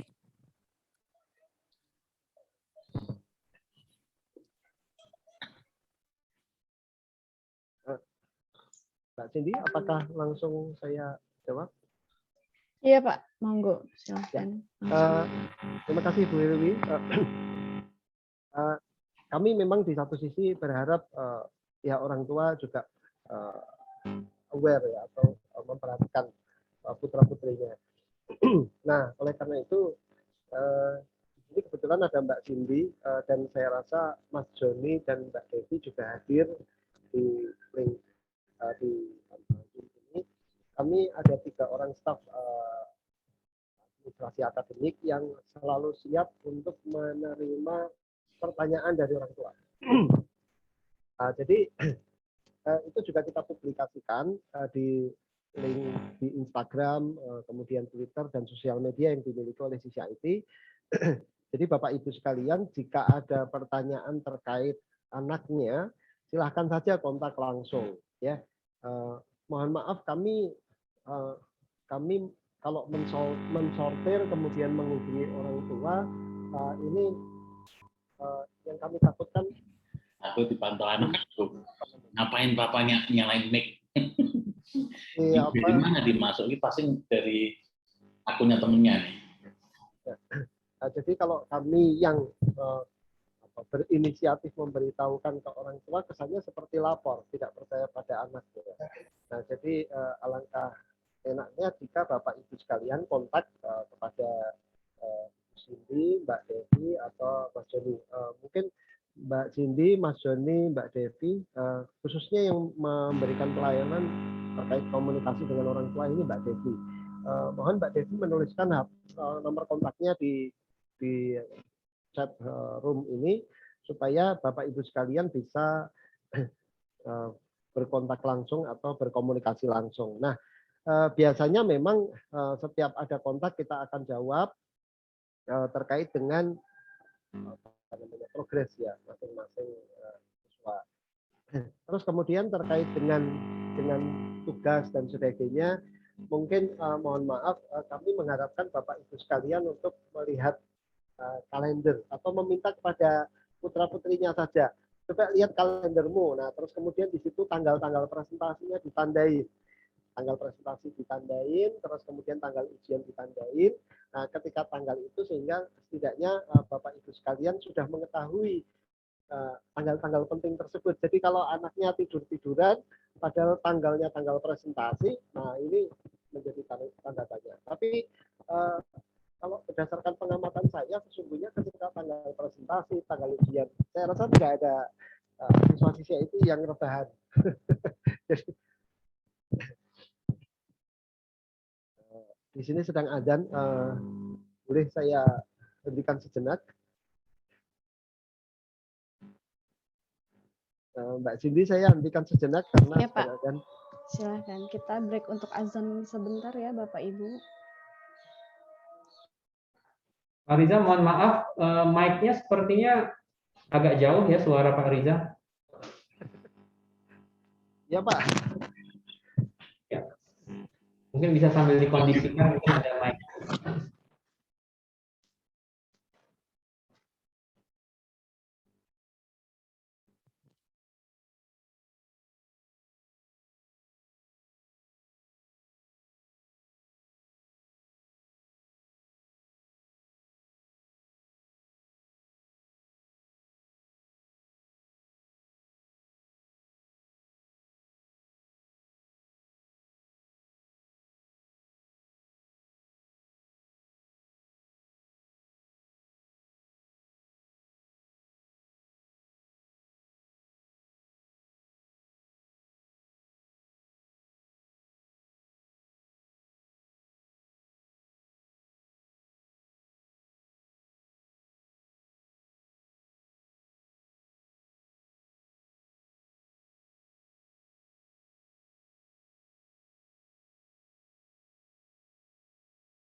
Baik, saya lanjutkan kembali.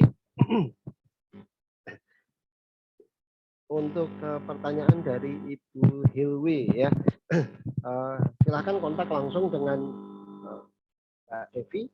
Kemudian terkait dengan bidang atau peminatan yang dipilih oleh siswa, tadi sudah disampaikan oleh Mbak Cindy bahwa tanggal 1 Desember kita akan adakan pertemuan dengan seluruh siswa untuk di situ akan ada penjelasan terkait dengan prospek kerja, kemudian terkait dengan mata ajar yang harus ditempuh, dan pilihan yang bisa dipilih termasuk kuotanya yang akan kita selenggarakan di tanggal 1 Desember. Jadi Ibu Hilwi silahkan nanti bertanya kepada putranya atau putrinya, tanggal 1 Desember itu kita akan selenggarakan pertemuan tersebut. biasanya kita berikan sebuah portal, siswanya bisa langsung mengisi di situ nanti ya, mengisi bukan jurusan ya, peminatan ya, peminatannya apa di bidang apa. Nah, durasinya biasanya kita berikan beberapa hari, kalau tidak salah 1 minggu ya, untuk memilih dan menimbang-nimbang. Nah, jadi nanti ketika semester 2 sudah spesifik sesuai dengan peminatan masing-masing. Demikian Bu Hilwi. Terus untuk nilai ya, tadi pertanyaan dari Ibu Hilwi ya, apakah hanya dari nilai? Nah, nilai ini nanti kita berikan di akhir semester Ibu. Jadi di akhir semester kita bisa berikan, nanti minta saja ke siswanya gitu, karena siswa harus mendownload hasil studinya ya, harus mendownload nilainya. Jadi perlu diminta kepada siswanya bila Ibu Hilwi dan Bapak Ibu sekalian yang lain ingin bypass tidak melalui putra-putrinya, boleh langsung menghubungi ke bagian akademik, nanti akan diinformasikan terkait dengan nilainya. Demikian Bu Hilwi. Baik Pak, terima kasih. Oke, terima kasih Pak Riza. Mungkin satu penanya lagi dari Ibu Diah. Ibu Diah, silakan. Ambil orangnya ya. Assalamualaikum warahmatullahi wabarakatuh. Pak Riza mau bertanya, putra saya di jurusan IT yang reguler yang 2 tahun. Itu dulu kan awalnya memang pengennya tuh cepat kerja gitu, nggak mau sekolah lama-lama. Nah, pertanyaan saya, sebetulnya nanti di dunia kerja itu alumni-alumni yang ada, untuk yang 2 tahun ini yang reguler cukup kompetitif nggak Pak? Maksudnya dibandingkan dengan yang S1 gitu. Kemudian apakah mereka itu memang dilepas aja cari sendiri atau ada kerjasama untuk alumninya untuk disalurkan ke perusahaan-perusahaan begitu? Kemudian pertanyaan berikutnya, seandainya nanti di tengah perjalanan kuliah ada perubahan pemikiran gitu, pengen S1, nanti apakah bisa langsung di-switch gitu Pak ke yang program S1 kerjasama NIT tadi, atau ke PNJ mungkin, atau memang harus ulang lagi dari awal? Maksudnya dengan 2 tahun SKS yang sudah dilalui ini, jadi nggak bisa dipakai gitu. Itu saja Pak pertanyaan saya. Terima kasih. Wassalamualaikum warahmatullahi wabarakatuh. Terima kasih atas pertanyaannya Ibu Diah. Mbak Cindy langsung saja. Ya, silahkan Pak Riza.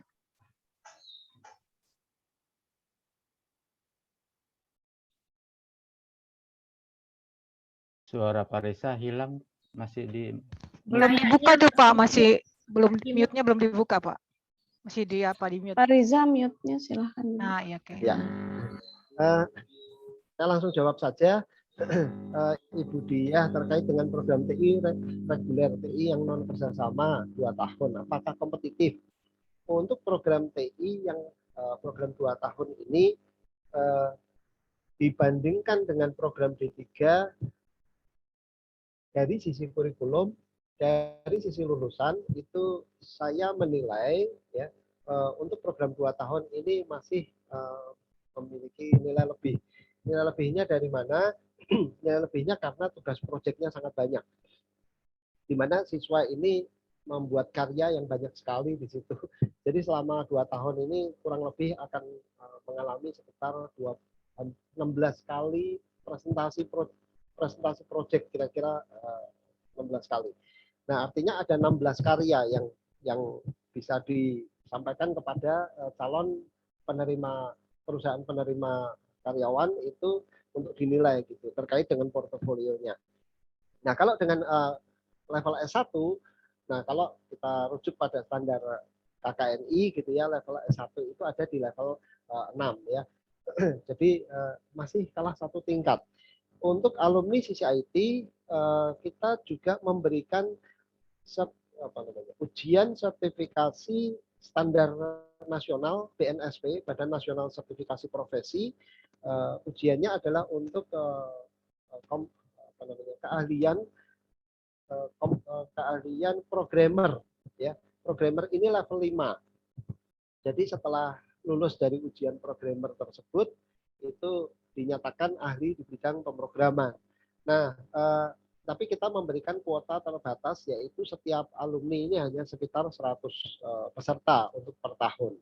Nah, biasanya kita pilih justru yang akan memanfaatkan. Jadi kalau program reguler ini justru akan kita berikan prioritas utama karena sertifikat tersebut akan lebih bermanfaat untuk mereka mencari kerja. Terus kemudian kita juga memiliki kerjasama dengan perusahaan.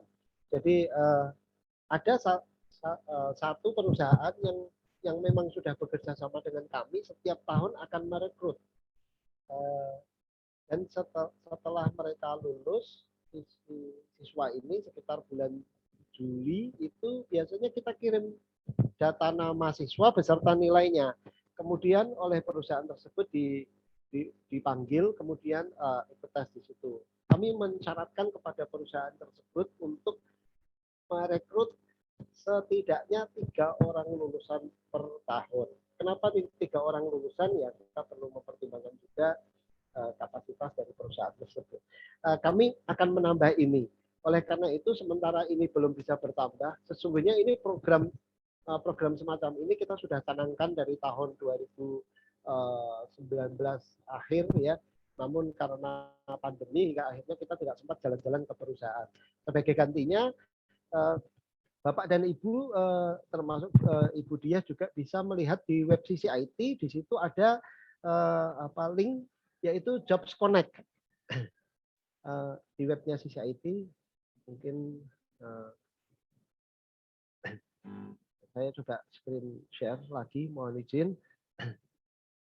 Nah, mudah-mudahan terlihat. Tes, apakah suara saya masuk? Masuk, Pak. Masuk, Pak. Tapi keresek-keresek ya, Pak. Enggak jernih suaranya. Iya, mohon maaf ini saya ada Setnya gangguan. kayaknya perlu diganti kali. Ya Bu, ini bukan mic utama saya kemarin kabelnya digigit kucing. Oh, agak sakit di telinga mendengarnya, jadi agak hilang memang nanti keret gitu, jadi agak sakit di telinga. Jadi Bapak ngomong nggak begitu jelas sebetulnya. Mohon maaf. Iya, oke. Di sini di dalam web CCIT ada Jobs Connect. Di sini kita juga informasikan terkait dengan lowongan pekerjaan, dan selain ini juga setiap lowongan ini sebelum kita membuat Jobs Connect ini kita selalu rutin mengirimkan informasi lowongan pekerjaan kepada para alumni. Jadi biasanya para alumni ini ketika bulan-bulan Juli, Agustus, September. Nah, ketika masa-masa itu biasanya kita sampaikan beberapa informasi lowongan pekerjaan secara lebih masif ya, supaya mereka bisa melamar. Dan alhamdulillah biasanya ketika masa pelepasan lulusan itu rata-rata sudah pada bekerja yang tidak lanjut studi ya. Untuk yang lanjut studi ada juga yang sudah keterima bekerja. Ya, jadi ini terus kemudian untuk tadi pertanyaannya terkait dengan di tengah jalan ingin studi lanjut untuk program S1.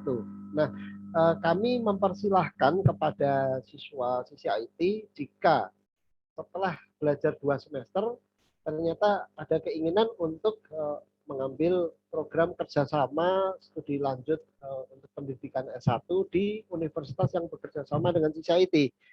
Ada beberapa universitas yang bekerja sama dengan kami, itu biasanya kita selenggarakan kegiatan namanya sosialisasi. Sosialisasi studi lanjut ini kita selenggarakan antara bulan Mei hingga bulan Juli awal. Biasanya di bulan Juni atau bulan Mei, tergantung dari kesiapan universitas masing-masing ya. Nah, nanti di situ dibuka kesempatan kepada adik-adik kita yang ingin studi lanjut di universitas tersebut. Prosedur pendaftarannya akan disampaikan di dalam pertemuan tersebut. Bahkan kalau sudah selesai pendidikan di CCIT, ingin lanjut studi ke universitas tersebut, juga akan mendapatkan informasi secara detail. Ada universitas yang mulai terdaftar masih membutuhkan masa pendidikan lama. Jadi misalkan Politeknik Negeri Jakarta ada pendaftaran bagi siswa yang sudah belajar setahun di CCIT. Maka tentu saja ketika terdaftar di Politeknik mulai dari semester 1. Namun mata kuliahnya sudah ditempuh di CCIT sehingga hanya tinggal melanjutkan saja. Ada juga yang menggunakan pola sebagaimana yang ada saat ini, yaitu pengakuan studi pengakuan pembelajaran lampau ya. Jadi adik-adik kita itu kan sudah belajar di CCIT setelah belajar 2 tahun, kemudian daftar di sana tinggal menyelesaikan masa kurang lebih sekitar 2,5 tahun ya, 2,5 tahunan ya. Itu ada di STT ITEK. Jadi hanya sekitar berapa 90 kredit ya, sekitar 90 kreditan. Nah, kemudian ada juga yang polanya ketika terdaftar starting point-nya dari situ tetap harus menempuh pendidikan menyelesaikan sisa kredit, tetapi nanti proses wisudanya agak tertunda setelah 3 tahun. Ada seperti itu karena terkait dengan administrasi penerbitan nomor ijazah. Nah, ini masing-masing universitas memiliki pola sendiri-sendiri. Ada yang menggunakan RPL, rekognisi pembelajaran lampau, ada yang tidak. Ini kebijakan dari masing-masing universitas yang bekerja sama. Namun secara umum dari sisi IT, semua materi yang ada di sisi IT kita sudah mappingkan, kita sudah petakan sehingga bisa diakui di universitas-universitas yang bekerja sama dengan kami. Nah, jadi tidak perlu takut kepada Bapak Ibu sekalian yang mungkin putra putrinya itu terdaftar sebagai siswa yang non kerjasama, tidak perlu takut. Nanti silahkan kita akan informasikan adanya kegiatan sosialisasi. Kalau tidak ingin studi lanjut S1 juga nggak apa-apa, ikut hadir saja gitu ya, untuk mendengarkan. Nanti setelah mendengarkan bisa didiskusikan dengan orang tua atau Bapak Ibu sekalian yang hadir juga boleh bebas ya. Supaya jika ada pertanyaan yang ingin ditanyakan bisa disampaikan langsung di situ. Jadi kurang lebih seperti itu Ibu Diah. Ini semacam hutang saya sebenarnya, karena sejak tahun 2020 awal itu merencanakan untuk menambah program kerjasama dengan perusahaan. Ceritanya saya pengen nodongin perusahaan itu sebenarnya. Saya todong perusahaan supaya mau nerima alumni CCIT. Nah, jadi belum sempat melanjutkan program itu keburu pandemi. Nah, jadi mudah-mudahan setelah pandemi ini berakhir dan dengan adanya tim khusus ya, kita buat tim khusus, tim CCIT Jobs Connect. Ini targetnya adalah untuk menjalin kerjasama dengan perusahaan secara lebih intens. Mudah-mudahan, dan tim ini informasi saja, tim ini baru kita bentuk di 2 bulan yang lalu ya, sehingga kita baru mulai bekerja. Kalau sebelumnya tidak ada tim, saya kerja sendiri dengan teman-teman, tidak terstruktur. Sekarang sudah dibuat timnya, sehingga mudah-mudahan nanti hasilnya akan lebih baik dan ada lebih dari 1 perusahaan. Harapan kami ada sekitar 5 perusahaan supaya bisa bekerja sama dengan CCIT agar mereka ya mau merekrut ya. Nah, jadi itu yang bisa saya jawab. Mudah-mudahan bisa menjawab pertanyaan dari Ibu Diah. Terima kasih. Saya kembalikan Mbak Cindy. Baik, terima kasih Pak Riza atas penjelasannya untuk Ibu Diah. Mungkin saya sedikit rangkum dari penjelasan yang Pak Riza barusan jelaskan ya Bapak Ibu sekalian, bahwa CCIT FTUI adalah program profesional 2 tahun, di mana lulusan dari CCIT ini sudah siap untuk bekerja, karena kita kan lebih banyak praktek daripada teorinya. Nah, untuk lulusannya itu sendiri, nanti memang pada saat kelulusan kita ada bekerja sama dengan ada 1 perusahaan yang akan merekrut untuk lulusan terbaik dari CCIT ini, dan kita pun menyediakan link di website. Itu yang saya share linknya itu di kategori Jobs Connect. Bagi lulusan sisi IT yang ingin langsung bekerja, itu di situ di-share informasi mengenai lowongan pekerjaan yang mungkin sesuai untuk lulusan sisi IT. Nah, untuk Bapak Ibu yang bertanya mengenai Universitas Mitra, itu nanti ada acara sosialisasinya tersendiri Bapak Ibu yang menjelaskan mengenai dengan universitas mana saja lulusan sisi IT ini bisa melanjutkan. Nah, itu acaranya di sekitar bulan Mei atau Juni ya tadi ya Pak Riza ya. Nah, seperti itu. Mungkin kalau untuk tadi ada pertanyaan juga di chat, bagaimana untuk mengetahui nilai UTS. Kalau untuk nilai itu seperti yang tadi Pak Riza jelaskan, bisa dilihat pada akhir semester. Masing-masing siswa mempunyai akun sendiri-sendiri, yaitu akun CCIS, di mana siswa sudah kami beri informasi mengenai cara membukanya. Nanti nilainya itu bisa di-download untuk kemudian bisa Bapak Ibu lihat. Seperti itu. Mungkin ada pertanyaan lainnya dari Bapak Ibu sekalian?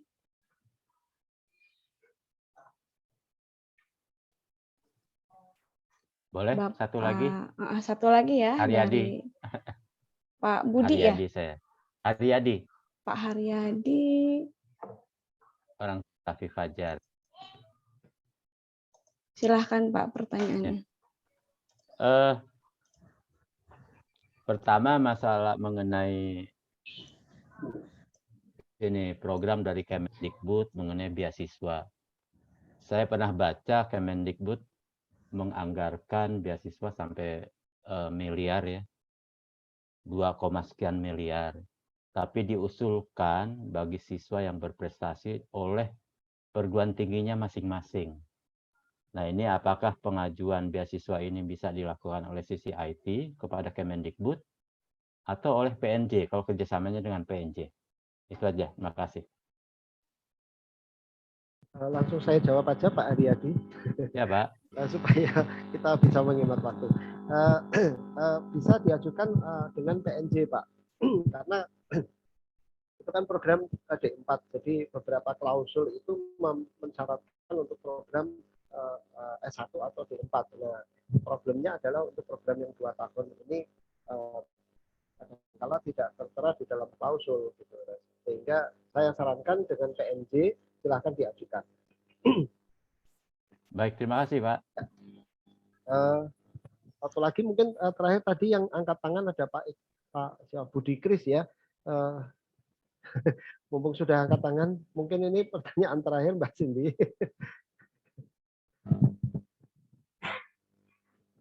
Mohon maaf saya. Mbak Cindy. Halo. Suara Pak Budi masih di mute, Pak. Saya Pak. Oh iya. Oh iya, baik Pak. Oke, sudah Pak ya. Silakan Pak. Ya, Pak Riza, saya mau bertanya.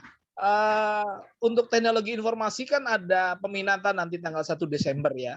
Ya. Nah, apakah orang tua bisa berkonsultasi dengan Pak Riza atau dengan tim sisi IT atau cukup dengan si siswanya saja? Sebetulnya dari aspek mana sih kamu tuh sesuai dengan peminatannya begitu? Karena kan ini tidak bisa dapat nilai-nilainya nih saat-saat ini. Apakah anak saya cocoknya di programmer atau di jaringan atau di apa begitu ya? Itu bagaimana Pak menentukannya supaya ketika mengambil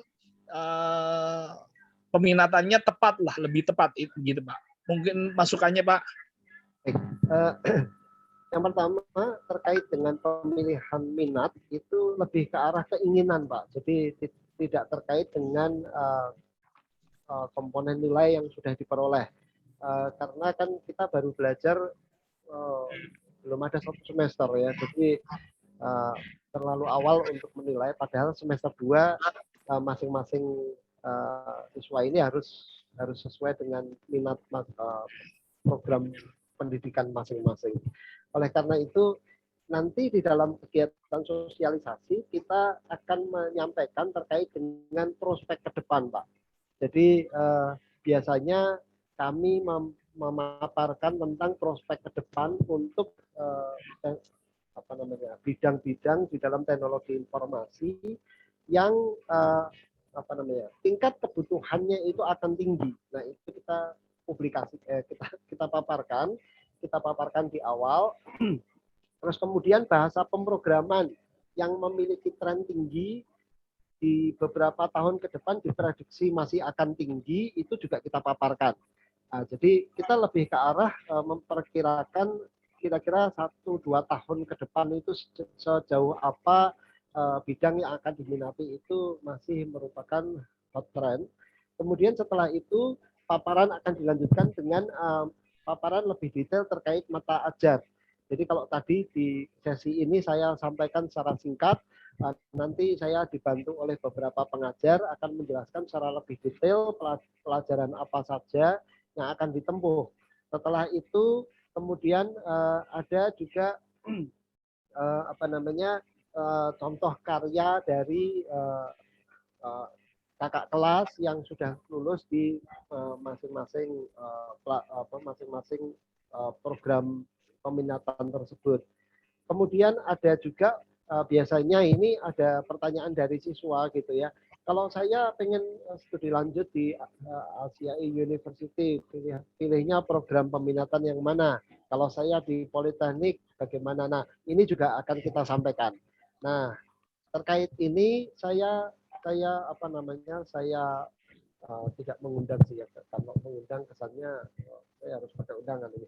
Saya mempersilahkan Pak Budi atau Bapak Ibu yang lain kalau pada saat acara sosialisasi tersebut ingin ikut hadir mendampingi putra putrinya, saya persilahkan sehingga nanti bisa membantu putra putrinya dalam memilih peminatan yang diinginkan. Nah, demikian Pak Budi. Oh, jadi itu diadakan tatap muka ya, Pak ya? Ini Pak, online Pak. Oh, online juga ya? Oh, ya, okay. Kami belum berani tatap muka dalam jumlah besar Pak. Jadi tanggal 1 itu semacam ada online seperti ini lagi ya Pak ya? Untuk ya. Kecuali tidak ada pandemi, maka kita akan tatap muka Pak. Dan itu waktunya sekitar siang begini sampai sore? Iya. Jam yang sama ya Mbak Cindy ya? Jam yang sama Bapak, jam yang sama, jam 13.30. Oke. Ya, karena memang sengaja di hari Rabu ini jadwal siang kami kosongkan ya, supaya adik-adik kita itu bisa mengikuti kegiatan non pembelajaran. Dan kita sesungguhnya di Sisi IT, kalau Bapak Ibu sekalian cek di Instagram Sisi IT, sosial media Sisi IT, kita sering menyelenggarakan kegiatan webinar. Dan webinar ini sesungguhnya ini tugasnya Mbak Cindy biasanya selalu mempublikasikan kepada siswa gitu. Tinggal adik-adik kita mau ikut atau enggak gitu. Jadi topiknya macam-macam Pak. Mulai ada yang wirausaha, ada yang bidang bidang IT, ada yang bidang keamanan, ada yang network infrastructure, pengembangan aplikasi, macam-macam Pak.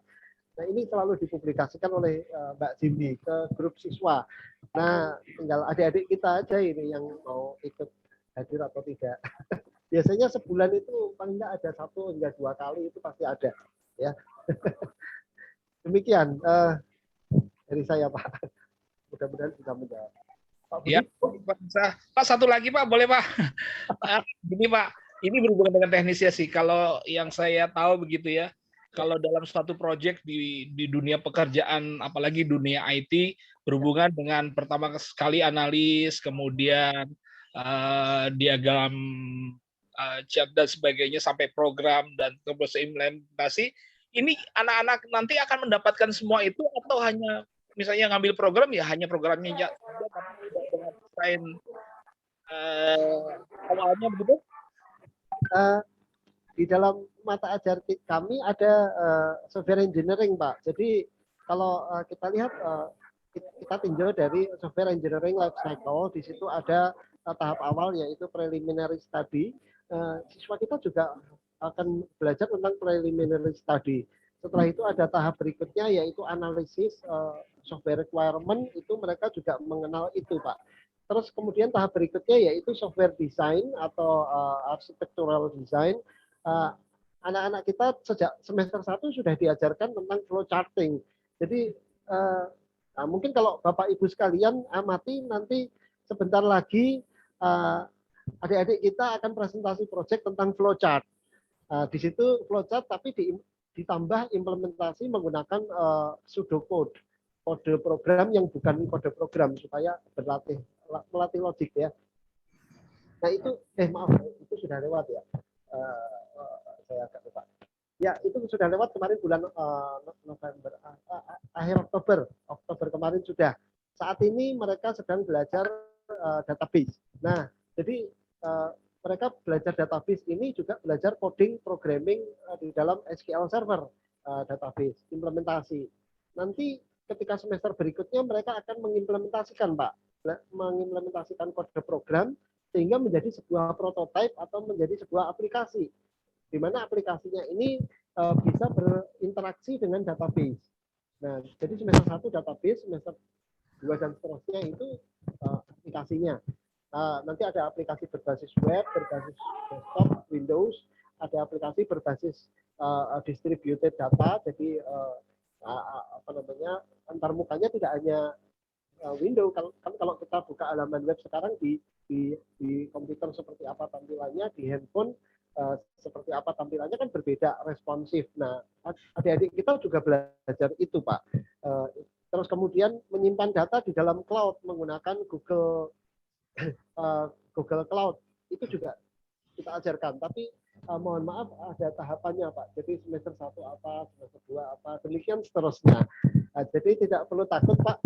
Satu kata kuncinya adalah adik-adik kita perlu selain belajar ketika tatap muka juga perlu latihan di rumah. Kalau tidak latihan di rumah, ya kafiran, Pak. Istilah saya kafiran. Wajib ya. Habiskan waktu yang sama. Tatap muka 4 jam, belajar sendiri 4 jam. Tatap muka 2 jam, belajar sendiri 2 jam. Kalau tatap mukanya online, ya belajar sendirinya tetap belajar sendiri ya 2 jam juga. Dan kemudian aplikasi-aplikasi itunya gimana, Pak? Seperti tadi SQL atau apa ya. tadi, database dan sebagainya itu kita bisa ini download atau dari sisi IT-nya diberikan? Kita tidak diberikan karena UI sudah tidak memiliki kerjasama MCA, Pak, Microsoft Certified Agreement. Kita sudah tidak bekerja sama dengan Microsoft sehingga tidak ada kesempatan untuk menginstal aplikasi-aplikasi yang dari Microsoft. Untuk yang open source dipersilahkan boleh download bebas via internet. Untuk yang aplikasi-aplikasi tersebut saran saya mudah saja. Adik-adik kita silahkan komunikasi dengan tim IT support kami. Nah, itu juga sudah kita informasikan, kita sudah publikasikan juga ke grup adik-adik kita ya, bahwa yang ingin mengalami kesulitan dalam hal perangkat keras, dalam hal peralatan pendukung pembelajaran, silahkan berkomunikasi dengan tim IT support. Nah, jadi tinggal mau atau tidak, Pak. Itu ada di sisi IT-nya sendiri ya, Pak ya? Ya, tim IT support kita ada. Jadi berkomunikasi nanti akan diarahkan bagaimana Jadi kalau misalkan komputer trouble atau apa, silahkan boleh berkomunikasi, Pak. Jadi intinya gimana caranya meskipun pembelajaran jarak jauh, fasilitas yang dimiliki itu tidak mengganggu proses, bisa mendukung proses pembelajaran. Intinya kita harapkan seperti itu. Ya. Oke, itu Pak. Cukup. Terima kasih, Pak Riza. Sore. Terima kasih. Baik, Pak Budi, mungkin terakhir dari Pak Budi dan kita tutup saja acara ini ya, Pak Riza ya. Ya. Saya ambil kesimpulan dulu, Bapak Ibu, bila mungkin ada pertanyaan yang masih ingin ditanyakan, bisa menghubungi bagian staf administrasi akademik, nomornya sudah saya share di chat. Kemudian untuk informasi bisa juga Bapak Ibu lihat di website CCIT yang linknya juga sudah saya share di kolom chat. Nah, untuk ya, baik, untuk acara silaturahmi hari ini mungkin saya cukupkan saja sampai di sini. Terima kasih atas antusiasme dari Bapak Ibu sekalian, dari Pak Riza dan juga dari Pak Surya. Sekian saya cukupkan sampai di sini. Terima kasih banyak untuk kehadirannya. Wabillahi taufik wa hidayah. Wassalamualaikum warahmatullahi wabarakatuh. Waalaikumsalam warahmatullahi wabarakatuh. Waalaikumsalam warahmatullahi wabarakatuh.